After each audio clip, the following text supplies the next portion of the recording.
yi topp xibaar 24 TV suñu mboolem support ñu ngi ñëw yéen ànd ak kenn si ndaw yi nekk si gox bi di yëngu si wàllu jeunesse également di yëngu si wàllu politique di Cheikh Fall ñu fas yéene waxtaan ak moom si ponk yu bëri ñeel wàllu ndaw yi ak lépp loo xamante ni itteel na askan wi mais balay boobu dañ koy bàyyi mu nuyoo ko mbokk internet yu xibaar 24 TV suñu mboolem fànn soog ñëw si laaj yi bisimilah Cheikh. asalaamaaleykum wa rahmatulah sëñ Babacar ñu ngi lay ziar di ziare ñëpp di nuyu ñëpp di jiital ci nuyu bi xalifa général Serigne Mountakha Mbacké di ñaan sama borom subhanahu wa taala yàggal ko lool ba naalam yëpp mottali ko ak naal yi fekkoon yëpp man benn naay bu ñuy wax Cheikh Fall la maa ngi dëkk Touba Soura te responsable politique APR nekk aussi membre du comité exécutif du conseil communal de la jeunesse de Touba. Cheikh tey suñu émission dañ koy tàmbalee cause de la jeunesse. ndax raar ñu koy waxtaanee te daf doon lu am solo ndax ndaw ma yor mën nañu wax ne réew. ëllëg tey boo doon présenté conseil communal bi. durant son mandat ak taxawaayam. nan nga ci dikkee. waaw Babacar loolu dinaa ci sawar ndax yaakaar naa bu dee mandat conseil communal bi kenn du ma ko nettali. depuis bi ñu koy fal bi ñu def campagne bi avant élection yi ba mandat bi mu commencé ba tey lu ci bëri xam naa ko ci Babacar conseil communal de la jeunesse dafa nekk structure de jeunesse boo xamante ni dañ ko fay tegoon pour mu nekk interlocuteur entre la jeunesse ak les autorités ministère de la jeunesse dem ba le président mais bu ñu jëlee le conseil communal de la jeunesse bu Touba bii depuis que ñu fal ko dañ ko désorienté. C'est-à-dire au lieu que mu jël léppam def ko ci cause de la jeunesse mais dañ ko désorienté parce que boo ñëwee ba nga xamante ni le premier magistrat de la ville muy le maire war a nekk sa premier collaborateur ñu nga ñëwee ko ba ko def sa premier ennemi loolu da mën a avancé. ndax da ngeen def ce constat là au niveau de Touba. da ngeen gis ni en fait désorientation boobu ngay wax dañ ko jël pour mu nekk benn maanaam benn machine wala benn outil pour xeex kenn. mais noonu la demee fii à Touba exactement. fii Touba conseil communal bi noonu la demee au lieu mu service jeunesse bi mais daf koy jël politiser ko je peux dire conseil bi si dañ ko politiser dañ ko désorienter c'est-à-dire même au sein du conseil communal de la jeunesse membres yi ci nekk sax ni ñu waroon a ànd lépp défendre cause de la jeunesse amu ci. mais Cheikh li nga wax dafa graw. c'est des révélations fracassantes si on peut ainsi dire. Comment un conseil communal de la jeunesse. association yi fal ko. mouvement citoyen yi. maanaam li nga xamante ni mooy la crème de la jeunesse. ak li tënk askan wi. tey ñu dem ba toog am assise. ñu désorienté ko si mission boobu. mais c'est la réalité Babacar boo duggoon ci dëkk bi nga dem demander association ba xam ñu yéeg seen bopp ci conseil communal bi duñ la wax le contraire que li ma la wax li waroon a nekk le conseil communal de la jeunesse dëgg dafay amul structure politique lañ ko bëgg a jàpp alors que c'est une structure apolitique yi fi ndaw yi la. interlocuteur la waroon doon nekk relais entre jeunesse dëkk bi ak. mais loolu mënut a ñàkk du moment que parti politique yi ñoo si ëpp aussi. waaw mais xam nga Babacar il faut savoir faire la différence c'est-à-dire waxuñ ne jeune doo politique mais su la neex nga def sa politique mais quand il s'agit du conseil communal de la jeunesse boo ñëwee da ngay tegg sa casquette politique nga jël sa casquette jeunesse sol ko foofu doxale ko fa mais c'est ce qui est très difficile fii ci dëkk bi nit ñi mënuñoo def différence boobu waaw. ndaw ñi allez-y. waaw ndaw ñi nga xam ne yow yaa leen war a jariñ nekk seen interlocuteur diggante ak maire nga ñëw bëgg a nekk taxaw au lieu nga nekk relais boobu nekkatoo ko mais nga bëgg a taxaw xeexe conseil communal de la jeunesse bi. dans ce cas là day am benn personnage principal boo xamante ni moom mooy jouer rôle yooyu ñan nga jàpp wala kan nga jàpp nii moom moo taxawee loolu. waaw xam nga terrain moom bu fekkee ne mi ngi daw normal rek daa fekk bopp baa ngay dem mais terrain bu bopp bi demul léegi wagon yi mënuñoo fexe bu pousse seen bopp mais c'est ça la réalité. mais nag day incombe ci membre privé yëpp. ñi ci conseil bi ñor dafa bariwul. par méconnaissance des textes wala par xëy na amateurisme wala peut-être que ñi ña fa nekk xëy na politique moo leen itteel ban la ci. méconnaissance des textes d'abord pour te dire le conseil communal de la jeunesse règlement ak statut maa ko njëkk a photocopie jox ko le président mettre ko à leur disposition mosuñoo dox ci texte pour vous dire vrai jamais au plus grand jamais mosuñoo xool sax boo ko. woowoon sax laaj leen texte yi réglementaire bi lan la statut lan la war sax amu ci un conseil communal de la jeunesse boo xam ba mu amee ba tey amul benn commission bu mas a taxaw defal benn plan d'action.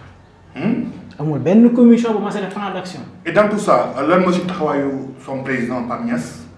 waaw président bi li ci war a nekk taxawaayam mooy appliquer les textes parce que ni nga ko falee yaakaar naa noonu la ñu falee les membres du bureau alors que le conseil a un bureau exécutif am aussi un comité exécutif maintenant su fekkee ne en tant que président gis nga ne le bureau exécutif kenn ku ci nekk di ciy sural sa responsabilité manqué nga ko mais on n'a pas appliqué le règlement intérieur mu daal sa kaw. voilà politique yi dañ ko jël en otage c'est-à-dire man gis naa ni am na benn moment l'ancien premier ministre moo leen ko équipé déjà jox leen ay chaises ak yu ni mel def ko nag dans le cadre républicain mais da ko def dans un autre cadre qui est politique ndax da ngeen gisoon ni booba sonn ngeen am na lu ngeen def ngeen xaar ñu dem gis si Mouhamadou Abdoulaye Dione mu équipé kii en plus ana loolu noonu nga xamante ni askan wi ñoo ko moom. gis nga Babacar ci loolu ngay wax noonu li ma la wax ne politique conseil bi dañ ko politiser mooy loolu même le l'ancien premier ministre bi ñuy wax ne moom moo def loolu pour vous dire audience ca xew ba muy xew amul benn membre en tout cas man amul ci leen loo xam ne yëg naa ko ci du début à la fin xëy na daal xëy on nous a présenté un matériel des chaises matériel de sonorisation des imprimantes ordinateurs nañu kat c'est mis à notre disposition par le ministre de la jeunesse par l'ancien premier ministre et à l'approche des élections même yëg nañ ne am na audience boo xam ne le président a été reçu par le premier ministre l'ancien premier ministre mais ba tey amul benn membre conseil boo xam ne c'est-à-dire conseil bi ñi ko jiite dañ koo jël def ko seen bâton de guerre di ci profiter. Quand vous parlez d'un conseil de magouille entre guillemets ou bien c'est une réalité. mais c'est la réalité il faut qu'on ose le dire il faut ñu ñemee wax ko moo fi am. maintenant dans tout ça le bilan parce que seen mandat jeex na. oui bon en tout cas moi je suis pas nihiliste aussi Babacar du ma ñëw être un nihiliste mais tout ce que le conseil a fait baaxul am na nag des résultats yu mu def sur certains ci yenn domaines yi am na ci ay résultats da nga tudd sànq sax ci matériel boobu ngay wax. matériel boobu ngay fi nii Babacar amul kenn ci conseil bu ko la mën a wax matériel fii la nekk. matériel bi nga xamante ni jëloon ngeen ko si loxo ex-premier ministre Mahammed Boun Abdallah Dionne dafa naax saay. dafa saaw. amoon na chaise. amoon na sonorisation chaise VIP. amoon na sonorisation plus de 216. waaw sonorisation bi mu fi ñëw à l'époque dañuy wax sonorisation bokk na sonorisation ëpp doole ci dëkk bi. des baffles et haut-parleurs lépp ordinateur imprimante photocopieur amu ci benn boo xam ne fii nii kenn mën na leen fii wala fee la ne waaw nag. ndax yéen demandé ngeen explication en tant que membre parce que yow yaa ngi ci biir. je suis responsable. oui j'ai demandé d'explication laaj naa ko le président même matériel bi anamu mais doo am benn réponse ba exact léegi nag damay woo mooy jàpp. maanaam patrimoine ndaw yi dañu jël naax saayal ko. mën nañu naax saayal yemuñ ci loolu. d'une valeur de combien par exemple. ah bon là bon mënu ma ko estimer mais xam naa bu ñu ko estimer ça fait presque ëpp na 2 millions parce que même les 6 VIP ça peut coûter plus de 2 millions même machine même sonorisation bi rek ça peut coûter des millions photocopieuse yu mag la woon et ordinateur imprimante 6 VIP c'est presque 316 te 6 yooyu dañoo seetal jamono yi ma doog a génn la valeur bi bari na en plus les fonds de dotation. mais bu ñëwaguñ sax si fonds yi mais. mais patrimoine bu toll noonu ñu jël ko jox ay ndaw pour ñu koy utiliser. même bu fekkente ni sax xëy na ñoom attanuñu ko ñu koy recycler def si ay emploi ay nit mën see liggéey ñu xëy tey mu ne mes te amul benn explication. Babacar bu ko fi keneen defoon day cool day bari mais Cheikh bala ñuy dem loolu dafa war a leer. Babacar chaise yi fu mu nekk photocopie yi fu mu nekk fan la sonorisation bi nekk. conseil communal de la jeunesse de Touba wuy leen ngeen leeral tey jii si li nga xamante ni ñëpp fàtte nañ ko seen xelu kenn nekk ci. foo ñu wax ci. Babacar bi siège yi ñëwee matériel bi ñëw dañoo dajee réunion d'abord en ce temps amoon nañ suñu siège fii ñu ne léegi siège yi nan lañ koy def ñu discuter ci siège yi kat matériel bu fi nekk la mais nag mën na jëriñaat association yi bokk ci dëkk bi c'est-à-dire association bu am activité am sa journée culturelle wala sa benn activité booy def mën nga ñëw introduire sa demande ñu mettre ko à ta disposition à des faibles coûts sonorisation bi. Le président l'a pris jox ko booyam je pèse bien mes mots. booyam. am ñeenti jël ko jox ko booyam. jox ko booyam booy boobu moo daan luyee sonorisation bi sonorisation bi élection législative luyee nañ ci xaalis bari amul benn membre conseil communal bu ne la xaalis fi la dugg. élection présidentielle yi jàll luyee nañ ko waa zone kër ñu pendant des jours ba campagne bi jeex amul kenn ku ñu gis 1 franc. seen trésorier mooy kan. le président c'est Abdou Lahad Loum. laa de moom apparemment ne ko kii la de macha allah. waaw parce que boobu matériel bi sax man li ma proposé woon dama dressé woon benn carnet facture mais nag le matériel mën nañ ko mettre à la disposition ki yor chargé des organisations maintenant bu kenn ñëwee pour location day dem ci trésorier bi encaissé jox ko facture mu dem ci organisateur bi mu délivrer ko matériel bi mais ce processus n'a pas été respecté mosuñ ko appliqué te nag ndaw ñëpp war a jóg. ressources yi ngeen généré si sonorisation bi gisu leen si dara ba léegi. déedéet maintes fois j'ai posé cette question sur la table réunion sax dañ koy daw dañu daw réunion parce que man saa su ñëwee je vais poser cette question sur la table. audience yi gars yi demoon seen ginnaaw te yëgu leen ko kenn indul leen. kenn xamul gis naa daal ñu ci jóge bu ñu am na lu soppeeku ci ñoom waaye ñun daal en tout cas xamul lu fa tukkee. même sax force Covid bi mu accès gis nañu seen implication si biir ñëw foofu.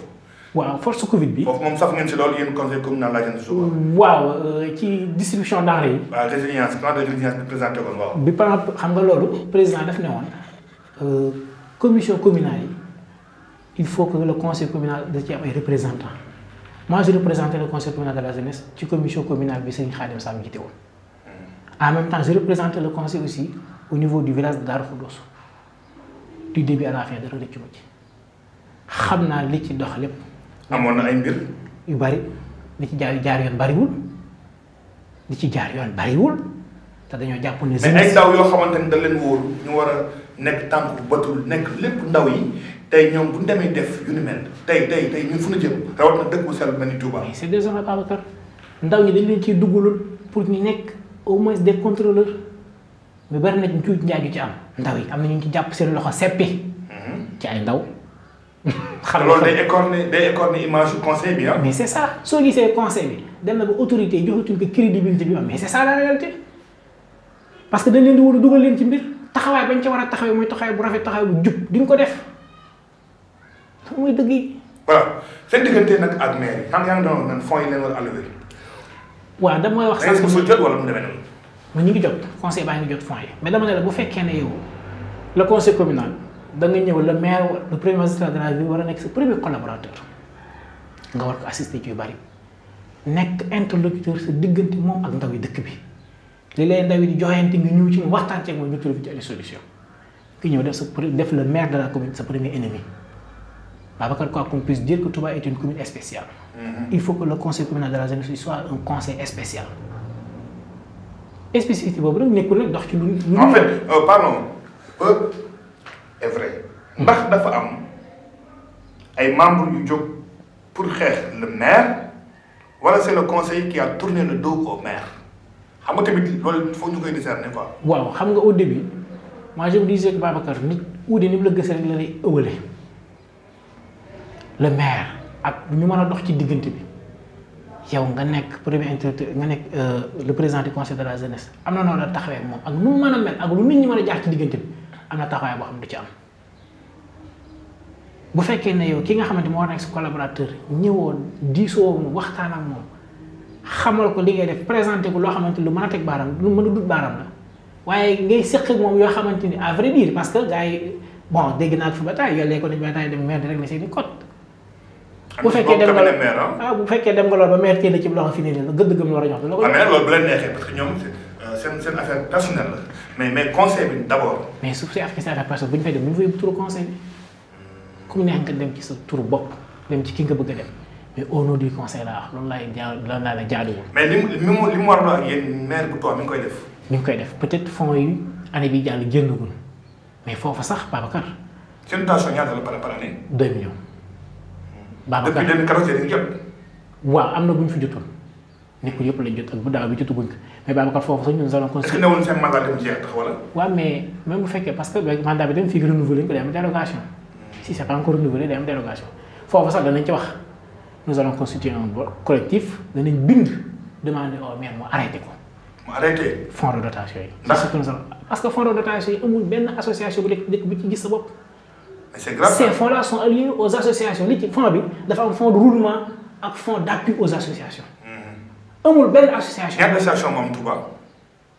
bi ñuy mujjee dem élection rek en tout cas on était plus presque 200 associations jege woon na. kooku kenn ku nekk amee 20 000 30 000 moom. mais duñ ko séddale Babacar. ah mais texte yi waxuñ duñ ko séddale.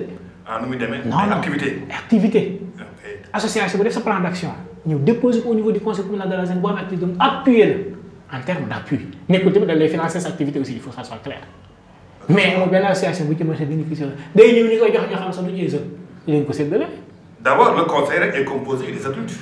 waaw mais des adultes sax xëy na jeunes la mais des vieux si je peux ainsi dire. waaw mais peut-être. entre guillemets. en cours de route lañu âgé mais bi ñuy jël moom âgé bu ñu waaw bi ñuy jël âgé mais en cours de route mais nag dafa bëri ko fonds de dotation yi. am na ñu kii ñu jot ñoo xamante bokkuñ sax ci conseil communal de la jeunesse Babacar. si yan critères. je vous repose la question posé naa ko le président ne ko ñi ngay jox des fonds de dotation sur quels critères nga leen koy jox ah ñooñu jàppale bañ jot ci. voilà ndax daa am benn gan bu nekk si biir conseil bi ngeen baal ma ñooy buur di buum itam laa koy mën tuddee cancer parce que le président à lui seul ne peut pas agir foog mu am ñu koy xelal wala ñuy wañ loo xam yi. waaw xam nga le président depuis le début bokkoon naa man ci ñi koy xelal te man toujours bu ma lay wax dama lay wax li nga xam ne mooy sama akulaay taala te boo ci toppee doo ci gis ngaañ mais nag boo demee ba yow mi koy wax njariñam nga koy wax mu dem collaborer ak ñoo xam ne si intérêt boppam tax na wax te bu coow amee ñu roccee ko fay taxaw pousser ko au mur y a problème et en réalité noonu la demee bari nañu li ma soo ci conseil bi seen intérêt bopp am na ñoo xam ne bañ lay wax ne mënut ñoo gis seen bopp ci conseil bi ñëwatul tegatuñ seen tànk loolu nag dama ne trahir la jeunesse la parce que ba nga demee bay laaj damaa soxla pour liggéey la jeunesse.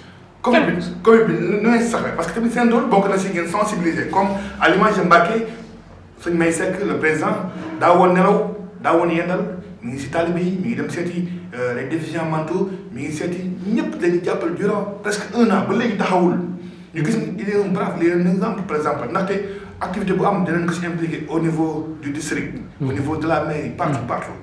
ndax yéen Touba du ngeen xool si Mbacké mu nekk benn benchmark yi ngeen mën toppandoo leen sax au moins lu baax dañ koy rey. Babacar gis nga li nga wax ci Covid bi peut-être def nañ ci activité mais bariwul amoon nañ ci benn dotation bu jóge woon au niveau de la gouvernance le gouverneur mettre à notre disposition. ñaata la woon. ay eau de javel la woon. ah déggoon naa loolu da ngeen xeeboon ko. ay savon non xeebuñ ko. am na ko ko wax si yéen. moo publié woon si Facebook ni lii lañ jox. waaw mais lu ñëpp bokk loo ci am rek da nga koy jël nga xam ne loolu nga moo ci sa cër.